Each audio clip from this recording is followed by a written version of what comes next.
사랑하는 주 예수님, 말씀 앞에 나와 있는 우리 모두를 기억하여 주옵소서.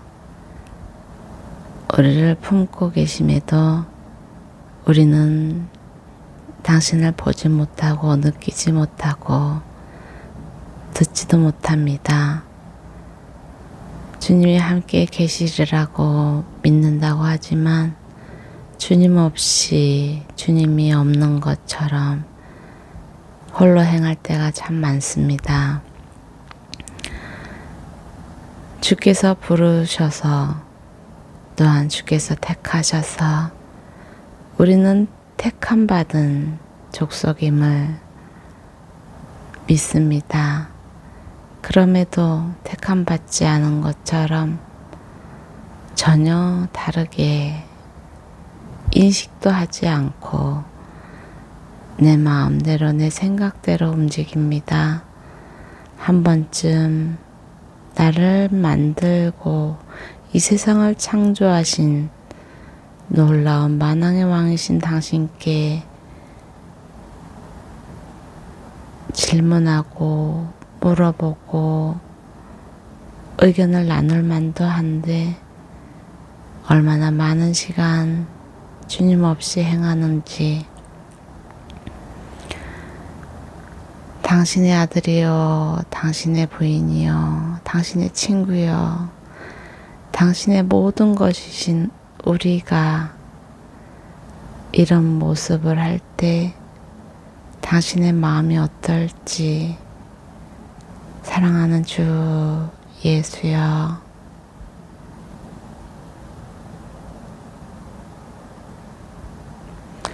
우리의 어리석음과 나약함과 악함과 가증함과 이 모든 것들 시인합니다.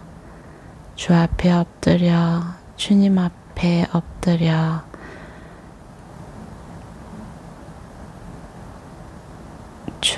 주를 바라보니 우리를 기억하시고 우리를 긍휼히 여기사 바로 세워주옵소서. 당신이 얼마나 우리를 사랑하는지 깨닫게 하시고 그 깨달음 가운데 우리가 얼마나 큰 축복을 받았는지 알게 하여 주옵소서. 오늘도 우리와 동행하시는 주 예수님 이름으로 기도드립니다. 아멘. 신명기 15장. 여호와께서 모세에게 말씀하셨습니다. 이스라엘 백성들에게 말하며 그들에게 일러라. 내가 너희에게 주어서 살게 할 그 땅에 들어가서 너희가 화제든 번제든 서원을 갚기 위한 희생제사든 자원에서 드리는 제사든 절기에 드리는 제사든 소나 양을 드려 여호와께 즐겨하시는 향기를 드리고자 할 때 그 예물을 드리는 사람은 기름 4분의 1 흰, 섞은 고운 가루 10분의 1 에바를 곡식제사로 드려야 한다. 그리고 번제나 희생제사로 어린 양을 드릴 때는 한 마리당 포도주 4분의 1 흰을 전제로 드려야 한다. 순양이면 기름 3분의 1 흰에 섞은 고운 가루 10분의 2 에바를 곡식제사로 드려야 한다. 포도주 3분의 1 흰을 전제로 드려야 한다. 이런 식으로 여호와께서 즐겨하시는 향기를 드리라. 여호와께서 번제나 서원을 갚기 위한 희생제사나 화목제사로 숫송아지를 드리고자 할 때는 기름 2분의 1 흰에 섞은 고운 가루 10분의 3 에바를 곡식제사로 숫송아지와 함께 드리고 포도주 2분의 1 흰을 전제로 드리면 여호와께서 즐겨하시는 향기로운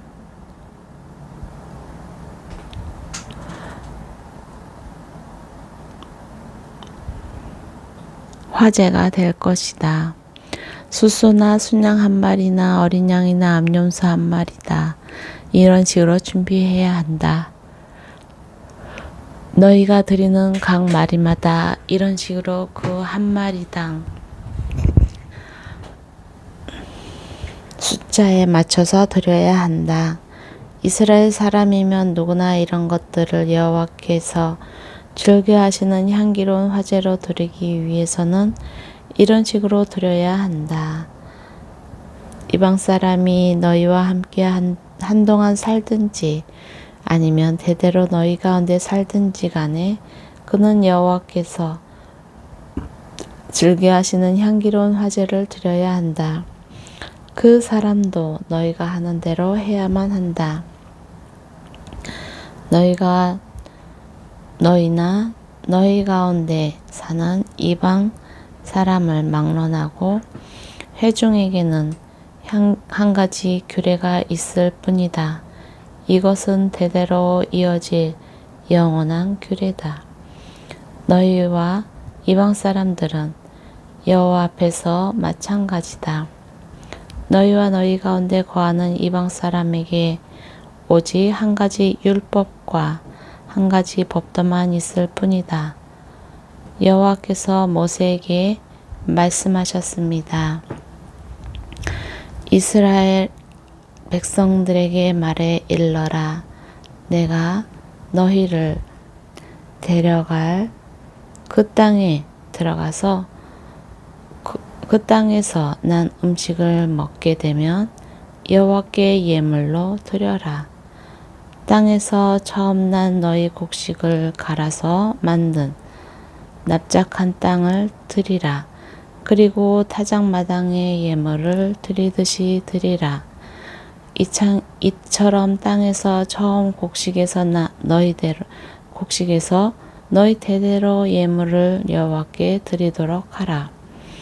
만약 너희가 여호와께서 모세에게 주신 이 명령을 실수로 지키지 못한 일이 있다면, 만약 여호와께서 명령하신 날부터 너희 대대로 후세에게 이르기까지 여호와께서 모세를 통해 너희에게 명령하신 것들 가운데 하나라도 지키지 못한 일이 있다면, 만약 회중이 알지 못하는 가운데 이런 일이 일어났다면 온 회중은 법도를 따라 숫송아리 한 마리를 번제로 여호와께 즐겨 하시는 향기가 되게 드려야 하며, 또한 곡식 제물과 전제물을 드려야 하며 어린 순양 한 마리를 속죄 제물로 드려야 한다. 제사장이 온 이스라엘 회중을 위해 속죄하면 그들이 용서받을 것이다. 이는 그들이 자신들이 실수로 한 일에 대해 예물을 여호와께 화제로 드리고 또한 속죄물을 여호와 앞에 드렸기 때문이다. 모든 백성이 실수로 한 것이므로 이스라엘 자손의 온 회중과 그 가운데 사는 이방 사람들도 용서를 받게 될 것이다.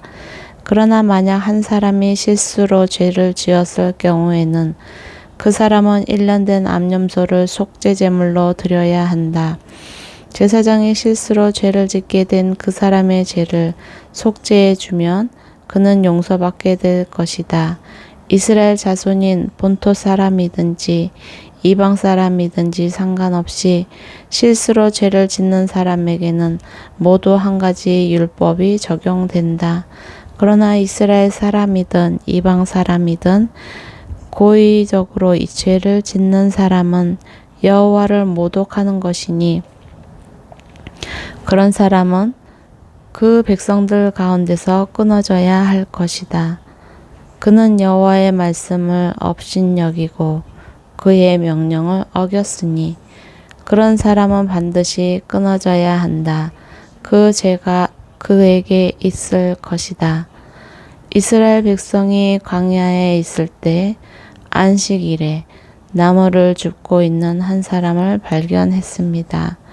그 사람이 나무를 줍고 있던 것을 발견한 사람들이 그 사람을 모세와 아론과 온 회중에게 데려와 그를 가두어 두었습니다.